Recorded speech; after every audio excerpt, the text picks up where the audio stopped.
It's time for ROTD Weekend.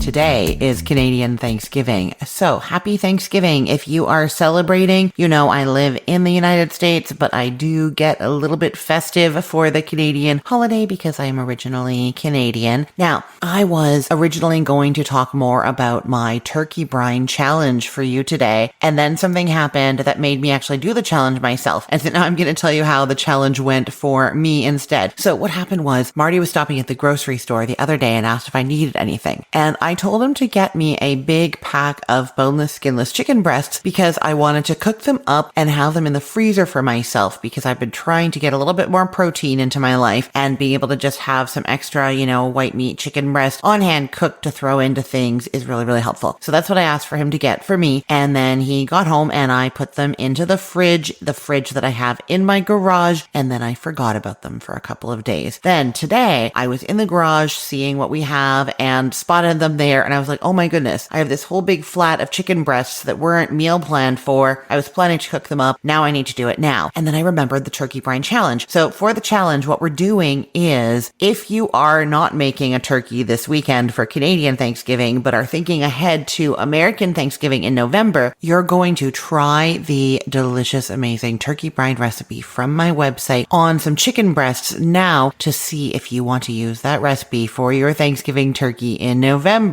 And so I was like, oh, well, I have most of the ingredients. I'm cooking up this big flat of chicken breasts. I am going to do it now. So I made the batch. I did 4 cups of water, 4 tablespoons of kosher salt. I poured about a third of that into my blender with half an onion, 3 cloves of garlic, a whole bunch of fresh thyme, sage, and rosemary, a handful of peppercorns, whizzed that up until it was pureed smooth, added the rest of the water salt solution to it, and then put my chicken breasts into there. I actually cut them in half before adding them, and they were in there for about 2 hours, which was a little bit too long. I kind of forgot about them, but 2 hours. And then I put them in the oven at 250 degrees Fahrenheit for about an hour until they were like 155 internally. I know we say 165 usually, but if you go over to the ThermoWorks thermometer website, they have a really great chart. I'll link to it for you. They have a great chart about the safety of chicken and temperature, and 165 is the temperature that chicken is safe at if it's held there for 1 second. But if you have your chicken at 150 degrees Fahrenheit for 3 minutes, according to ThermoWorks, that is just as safe. So I figure if it's between 150 to 155 for over 3 minutes in my oven, then I know that it's safe. It's a little bit like the tiniest bit pink, like not even, you're not going to really notice, but just that tiny little bit, but it is so juicy and delicious. And these chicken breasts done in that brine, they were phenomenal. I cannot get over how tasty they were. So I cannot participate in the challenge because it is on my website and I'm not allowed to win prizes from my own website. But I will tell you that if I could enter, I would enter right now. Now, if you're going to give this a try, you could just do it for fun. I will link to the turkey brine recipe for you in the show notes for this podcast episode, or go to cookthestory.com and search for brine or search for turkey brine. You'll find it there, the one with all the stuff pureed into it, and you could just give that a try. Or if you want to enter the giveaway that we have, the prizes are you could win one of 2 $50 Amazon gift cards. And to enter, you're going to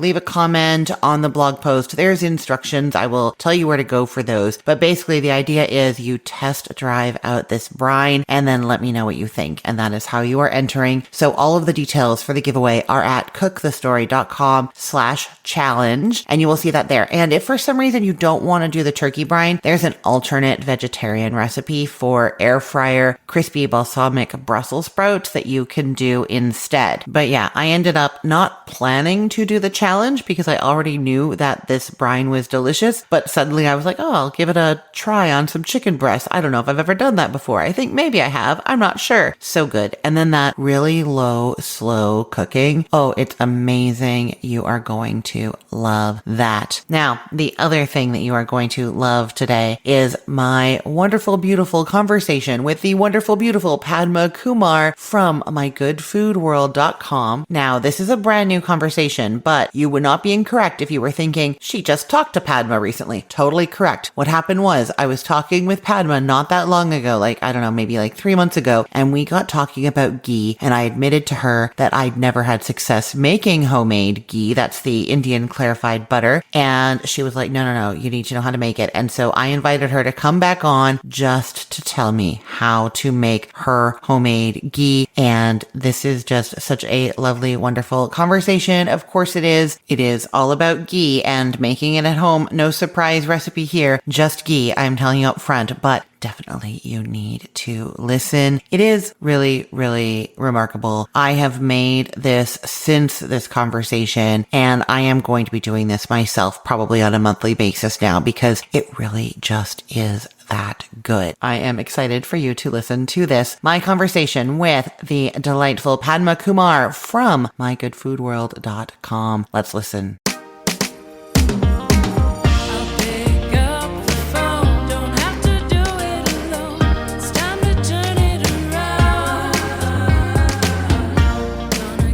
Hello, Padma. Welcome back to the show. Hello. Hi. Thank you for having me again. I'm so excited to be here. I'm excited to have you. I have been thinking about this so much. So last time you were on, we talked about doing this and it's been in the back of my mind the whole time and it's finally here. We are talking about ghee today. Yes. And I know this is one of your favorite ingredients. Can you tell me why? Firstly, because I just grew up with ghee in my diet right from when I was probably even knew what was happening around me, right from when I was a baby. And that flavor and that taste is just so comforting for me. Mm-hmm. So could be that because I've just grown up eating it. And also, as a grown up, I just love the flavor of that added to anything. I think it's just so beautiful in its flavor that even if you have the simplest of dishes, you just have to add a spoon or two of this to that dish and it just uplifts everything to a lovely,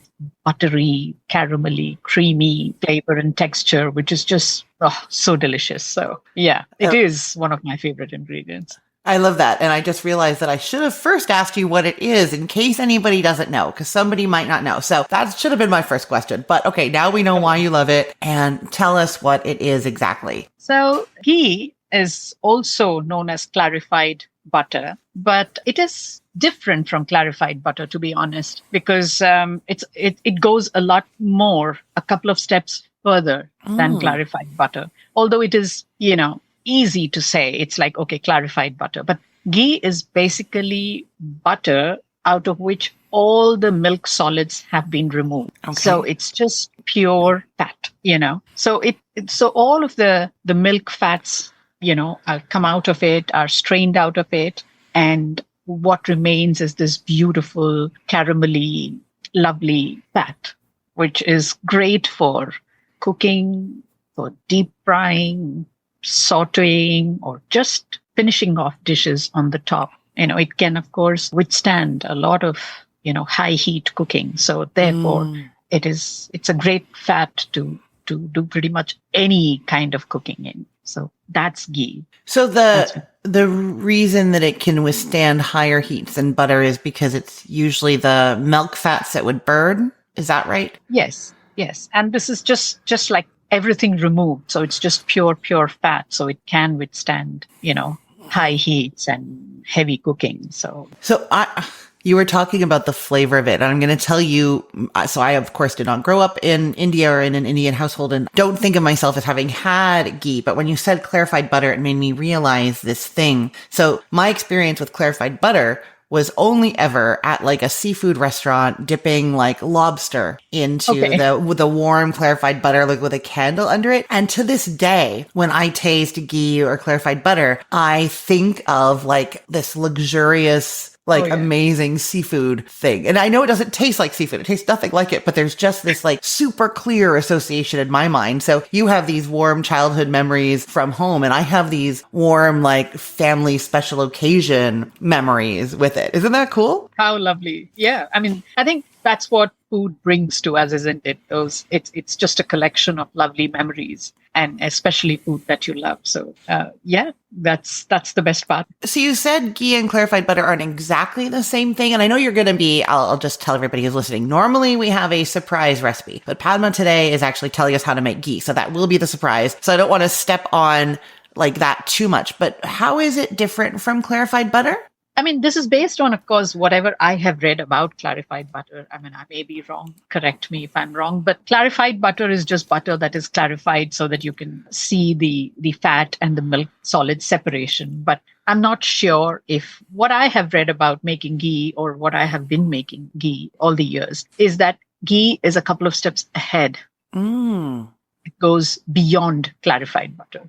So it's, of course, butter which is clarified and, the separated, but also separated, removed. The milk solids are strained out of it and removed out of it. And so there's a particular way which you kind of cook it so that the milk solids are separate and you will be able to remove them and strain them away so that all you are left with is just the fat. So then I'm curious, if you remove the milk solids from the butter, does it become like for people who have a lactose intolerance, are they able to have ghee often?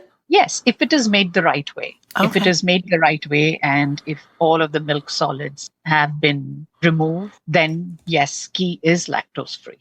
Oh, that's great. It's pure fat. That's wonderful. Okay, so we're going to get into making ghee in a moment, but I want to talk, you said that you can deep fry, stir fry. Can you just tell me some of your favorite, maybe recipes or in something that I'm maybe used to making normally? When would I use ghee instead? That sort of thing. Yeah.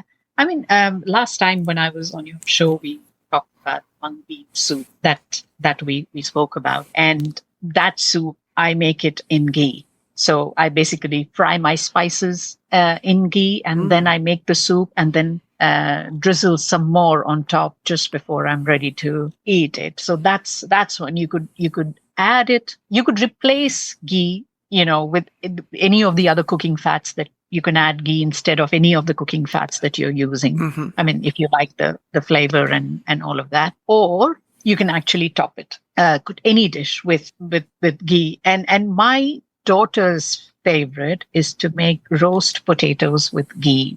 Oh, interesting. I mean, she does it so well and they come out really crisp and delicious. Absolutely. So roast potatoes, your good old roast potatoes, and usually people make it with butter.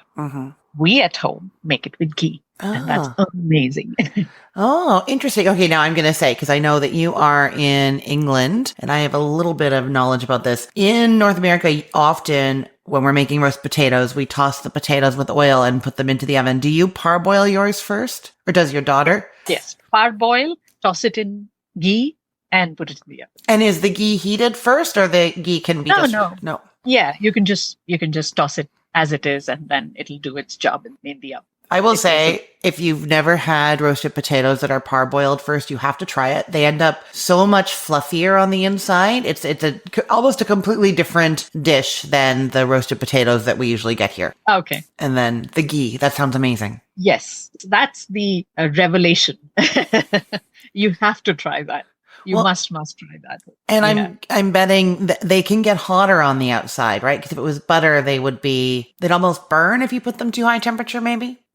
The thing is, there are some milk, dairy solids still there in the butter, right? That might come in the way of it getting really super crisp. Oh, and crunchy. Whereas the ghee is just fat. Right. So it does its job. So inside is beautifully fluffy because, as you said, because of the parboiling. And then you kind of, drizzle the ghee on it and put it in the oven. It gets really super crunchy and crisp on the outside and fluffy and delicious inside. So it's so great. I have to twist my head around to start thinking about this, because whenever I want to do anything with higher heat, I tend to use an oil that can handle the higher heat. So it'll be like a grapeseed oil or vegetable or peanut oil. People use all those things. But if you have, and not butter, or if I'm going to use butter, I put the oil first and then a little bit of butter. So the oil's there for the high temperature and then the butter's there for the flavor. But you can just go straight with the ghee and you get high temperature and flavor all in one. Beautiful.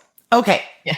So I have tried making ghee. It's been a long time, so I don't exactly. It went badly enough that I didn't try. I think I tried twice and I didn't try again. And I know I still lived in Toronto when this was happening. So we're talking, my son wasn't born yet. So like 18 years ago. So 18 years ago, twice I tried to make ghee. I don't remember what I did wrong. I feel like maybe I burnt it. Maybe it was gritty. I don't know if those are possible things. So that's kind of how we ended up in this conversation about you coming on to tell me how to make it, so that maybe I will try again now, 18 years later, and following your instructions, maybe I will have success. So yeah, tell us, where do you start when you're going to make ghee? So you just start with good quality unsalted butter, and cow's milk works best for it. So cow's milk butter works best for it. So start with good quality unsalted butter and a heavy bottomed deep pan, or maybe a Dutch oven. Oh, okay. Because, the bottom needs to be really heavy, and so that it doesn't burn, and because the milk solids will be settling down. So you need a bottom that is thick enough to not burn the solids. It's so that the solids are far from the heat source because the pan is so hot. Yeah? Yeah. Yes. Got it. Yeah. So you start with good quality unsalted butter, and you kind of put them, whatever quantity that you want to make, you put the butter in the heavy bottomed pan, and you start off on a medium high heat, allowing the butter to melt. And when you sorry. Yeah, no, Padma can tell that I have a question. My face is all puzzled. I'm curious, I know you said whatever quantity you want to make, but is it easier if you have more? If you're starting with more, or does it really not make a difference? You could just make a little bit. Yeah, it just doesn't matter. See, the thing with ghee is that if you store it in a clean, preferably glass jar, and don't use like a wet spoon to scoop out the ghee, and it can stay good for months. Okay. So it's up to you. If you want to make a big batch, go ahead and do that, because it doesn't go bad. And you don't need to keep it in the fridge or anything like that. Just make sure that the bottle that you're storing it in is clean, dry, and you never kind of use a used spoon to scoop out the ghee. So as long as that's taken care of, the ghee won't go bad. So if you want, make a small batch, make it every other week or a month, depending on how much you use it. In our household, we use quite a lot of ghee. And so obviously it's a regular thing. I make a big batch of it and then, keep making it when it's over. So that's up to you entirely. And as you make it often, it just is so easy. Once you get the hang of it, once you know what to look for, and, the consistency, the color, the smell, these will guide you. And then it's just so easy. It's pretty much doing its own thing. You just need to keep an eye on it every few minutes. And other than that, there is no stirring, no nothing. I mean, you just need to make sure that you have a heavy bottomed, thick bottomed pan. And once the butter has melted and you see this beautiful yellow, liquid in the pan, you kind of turn the heat down to medium. So we started at medium high because you want to quickly melt the butter. And then you reduce the heat to medium and just let it bubble away. It'll take, depending, of course, on the quantity, anywhere between 20 to 30 minutes. Oh, okay.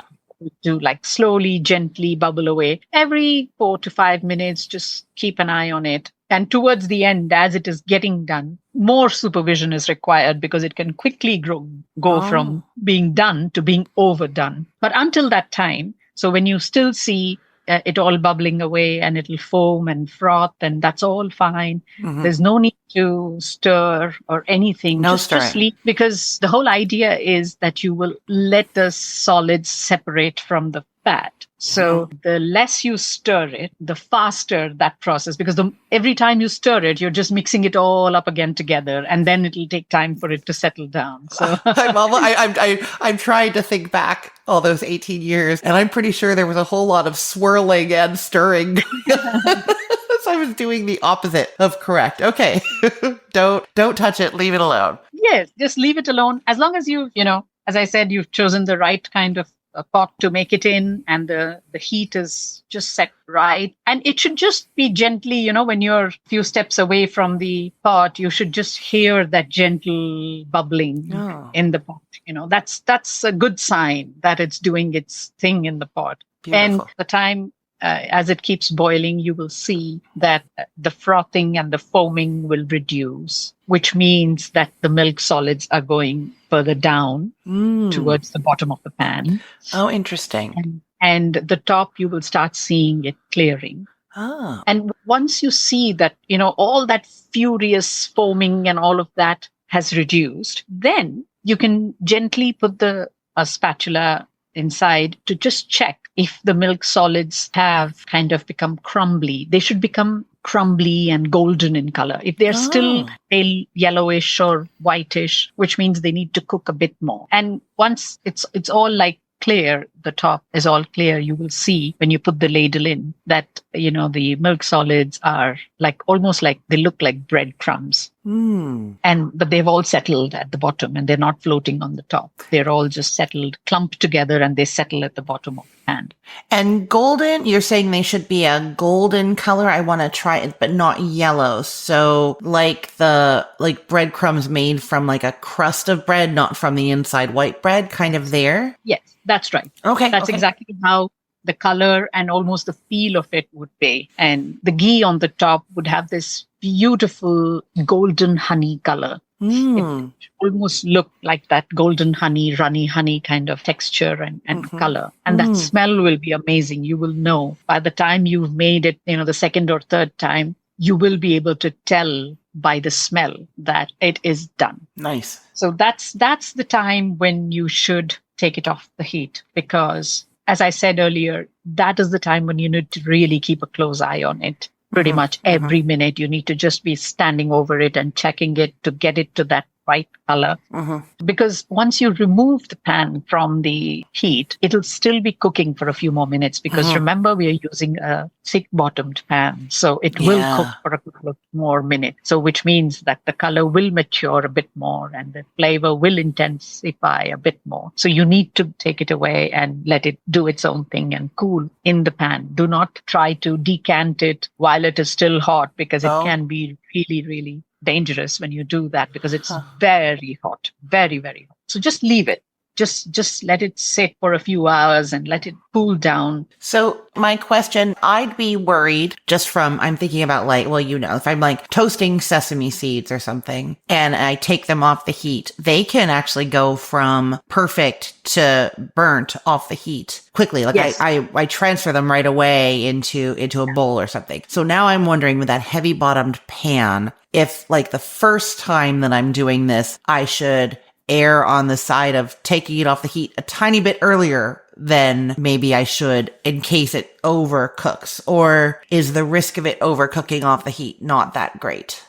No, I mean, you're right. There is a risk of overcooking. And for the first time or the first couple of times, I think taking it off a minute or two ahead, I mean, it's all right to have undercooked. You still have the ghee. It's okay to have it a little less honey colored than what I go for normally, because you would still have, once you've seen the separation that's happened, it's about the degrees of the flavor. I mean, I like it nicely caramelized and taken to that level. And since I've been making it all these years, I can tell. But you're right. Taking it off the heat a couple of minutes before you think it's done, just as when you see the solids have settled down and taking the golden color, just take it off and keep it aside. And it's all right, And once you taste it, if you feel that maybe it should have gone a bit more, the next time you can try it and keep developing it till you get that taste. And this is the reason why I do not buy ghee from the shops, because of the flavor that, the stage at which you stop cooking the ghee, will determine the flavor of the ghee. And I like a rich, deep flavor. And so I take it to that level of cooking. But you can remove it and start with a small batch so that you have an understanding of what's happening, and don't start with like 2 pounds of butter or whatever. Don't start with that. maybe even a stick of butter, maybe 2 sticks of butter. Right, right, Just right. start with something small and build it up from there. Okay, great. Yes, that I feel better now. You're right, though. I know the ghee that they sell at the grocery store here. It's not like a honey color. It's very pale, very pale. Yeah, yeah. Yours would be much better. So you have it sitting off the heat. You said for a couple of hours. Yeah, I mean, I would say just leave it alone, and what will happen is it will kind of solidify again in when as it cools down. Or if you want to leave it in that for some more time, that's fine. And whenever you're ready to decant it into the bottle that you want, you can just gently put it back on the heat at the lowest setting, melt it again, and then it's not super hot, but it's just warm for you to handle. Or after you have taken it off, in about an hour, it'll still be warm enough. It would not have solidified. Then you can kind of use a strainer and pour just the ghee into the bottle that you want to store, and all the milk solids you can separate. So for the strainer, you use like a fine mesh Yes. strainer. You don't need to use cheesecloth or anything like that. Just the strainer. No. Just a fine sort of a tea strainer, sort of a fine mesh is good enough.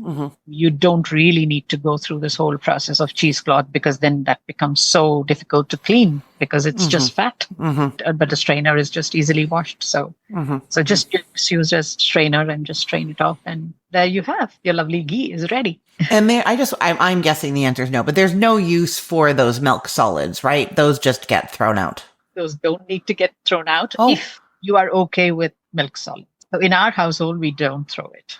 What do you do with them? We add them to curries. We add them to lentils, dals. We add them to soups. So they have a crumbly, crunchy texture. There is a lot of ghee still in it, because obviously even if you strain it, you're not like kind of pressing every drop of ghee out of it.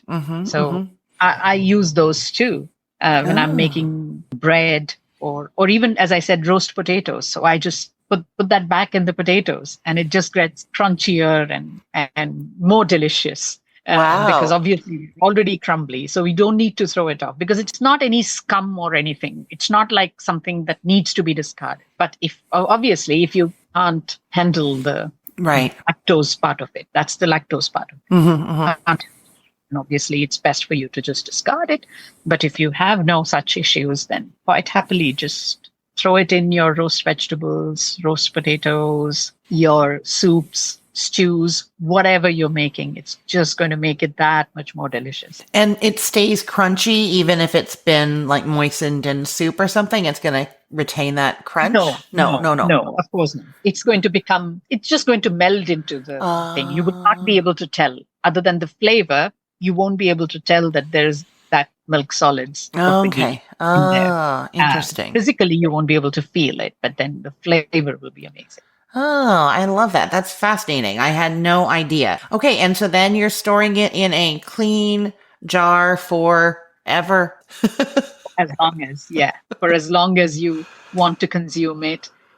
Although my thing is, once you start loving the flavor of ghee, if you love the flavor of ghee, it's going to disappear fast. So it's not going to stay for too long. So yeah. No, I imagine. Well, I am sincerely very excited about this. I have butter in the fridge, and I have some time over the next few days. So I will be making this and reporting back to everyone how it went. I'm so excited. Padma, thank you so much for coming back to tell us about this. I really have been looking forward to it, and you did everything I expected and hoped for and more. Can you let everybody know where they can find you online if they want more of your beautiful recipes? Sure. I mean, I am there on with my blog called My Good Food World. So look me up at mygoodfoodworld.com. They're easy vegetarian recipes that everybody can make. And that's me. And then I'm there on Instagram as My Good Food World. And you can find me there and send me a DM. Perfect. Thank you so much.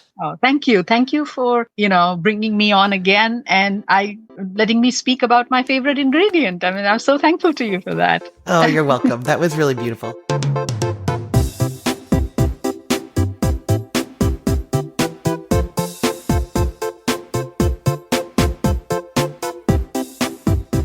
I told you, so wonderful. Don't you just want to go and make some ghee right now? Okay, and also go and check out Padma's wonderful recipes, mygoodfoodworld.com. Thank you, Padma. Okay, so now what is going on in my kitchen this week? I am doing an abbreviated Thanksgiving dinner this weekend. Well, I'm saying it's abbreviated, but it's actually quite a bit of work. So last weekend I made some cabbage rolls and I have those in the freezer. And this weekend I'm making some pierogies. I'm going to link to both my cabbage roll recipe and my pierogi recipe for you because it is really the time of year to make batches of those for the freezers for your holiday dinners or to make weeknight dinners more easy for sure. Quick and easy, definitely. Okay, so I am making some pierogies. I'm hoping to get my kids and my bonus teen Olivia into the kitchen making those with me this weekend, or at least trying them out. It'll be their first time. And so I'm doing that. And then for our little abbreviated Canadian Thanksgiving, we're having the cabbage rolls, the pierogies, and I'm just going to roast some turkey drumsticks because that's what everybody likes best anyways. And we're going to have that and some salad, some carrots with dill. I love carrots with dill and butter, and some pumpkin pie. That's my son's favorite part of Thanksgiving is the pumpkin pie. So we will definitely have that, but I'm not doing the whole big turkey right now. It's just not fitting into my life. It's really the leftovers that aren't going to fit into my life right now. And knowing that I really should deal with the carcass and make some turkey soup, turkey stock, I'm just not in the mood to do that right now. I will probably do it in November though. So that is definitely happening in my kitchen this weekend. And then I am doing some photos this week for recipes that I've already previously finished testing. Just a couple. I'm doing the easiest fish tacos that uses the salad bag, like a Southwest or Tex-Mex bag of salad that you mix up and then you put with fish and tacos. It is so easy and so good. I'm doing the pictures for those, and I'm also doing the pictures for a ground beef and mushroom skillet, one skillet dinner with rice. Really easy, really tasty. I love mushrooms. I love mushrooms all the time, but there's something about the fall that just makes me crave them and want them in all of my food. So that is happening also. Now, quite often at the end of the show here, I tell you what is coming up new on the website. And then I realized that that means if you are listening and are interested, you can't actually go find it. So I'm going to switch, and instead I'm going to start telling you about what is recently new on the website. And so you might hear some repeats for a little bit, but going forward, like after this week, it will always be stuff that is on the site already that you can go and find. So some recent recipes that have appeared that you can go and look for are on Cook the Story, blackened salmon. It is so good. Just a really simple preparation, spice mix on the salmon, seared in the pan into the oven, juicy inside, crispy outside, lots of flavor. Love that one. And we have those sausage stuffed baked apples that I told you about recently. That is a recipe sponsored by Coleman All Natural Meats. It uses their ground pork sausage, the mild Italian, mixed with some wonderful ciabatta, rosemary, fennel, a little bit of fontina, and that gets stuffed into little gala apples and baked. Really great, lovely recipe, really pretty for your Thanksgiving table, Canadian Thanksgiving or American Thanksgiving. Those two recipes, the salmon and the apples, are both on cookthestory.com. And then on the cookful.com, we have a little series of recipes for two. You know, I've been talking about doing more recipes for small households, recipes for two. It's that time of year. If your kids have headed off to college or moved out or anything that's happened that has downsized your home a little bit, it is time to start thinking about prioritizing what you want to eat, what you need for your health, what you love, and not dealing with lots of waste and overbuying. And so that is why I'm focusing on these things a little bit. You know, my kids go back and forth to their dads. I've been divorced for a long time. I am often on my own for dinner, or it's just me and Marty. And so over the years, I've really perfected this, and especially perfected like the transition between cooking for a family to cooking for two. And so that is what I'm maximizing here with this. And so on the Cookful in the last little while, we've had 3 different recipes that are for two. There's a chicken noodle soup for two. It's ready in 15 minutes, wholesome and hearty and comforting and delicious, but not a ton left in the fridge after. Same with a pasta e fagioli for two. This one has a really fun tip in it, in that instead of opening a can of beans to use for that, which is going to be too much for 2 people with all the soup and noodles and everything else, you're using frozen edamame or frozen lima beans, and then you open the bag, take out the amount you want, and then put them back in the freezer for next time. Much more convenient than the can. And then the other recipe that's on the Cookable for two is shepherd's pie for two, but this is actually like stuffed baked potatoes. You're doing a baked potato. You can cook it in the microwave, so it's super fast. And then you hollow it out, mash the stuff that you've hollowed out of there to make like a mashed potato. And then into the hollowed out potato, you put a mixture of cooked ground beef with veggies, kind of like a little bit of a gravy to it. You cook that in a skillet. That meat mixture comes together really fast. Then you top that with those mashed potatoes. So you get these like shepherd's pie stuffed potatoes, just enough for two people, or really for as many as you want, because you can cook as many potatoes in the microwave as you have people. So that makes it very easy to scale, actually. Okay, so those are the new recipes on our websites recently. Always so much good food. And if you are interested in these for two recipes, you can either send me an email, just email cookthestory@gmail.com and let me know, and I'll make sure that you are getting the emails about this, or you can go to cookthestory.com/start-here and just sign up for our newsletter there, and you will start seeing some of these for two recipes there as well. But if you are still cooking for a full household, never fear. I do that every second week also, and so you will still be getting those family-friendly favorites as well. I will be juggling both as I do in my normal life, right? Okay, I want to say a big, huge thank you to Padma Kumar from mygoodfoodworld.com for coming on and telling us all about ghee, and a big thank you to you for listening. Don't forget to go check out the Turkey Brine Challenge over at cookthestory.com/challenge. I'm telling you, whether you enter the challenge or not, you are going to love this so much. You're going to be making your chicken like this all the time, let alone your turkey. Okay, thank you for listening. I am Christine Pittman from cookthestory.com, thecookful.com, the all-new chicken cookbook, and from this podcast recipe of the day. I hope you have a great weekend. Let's get cooking.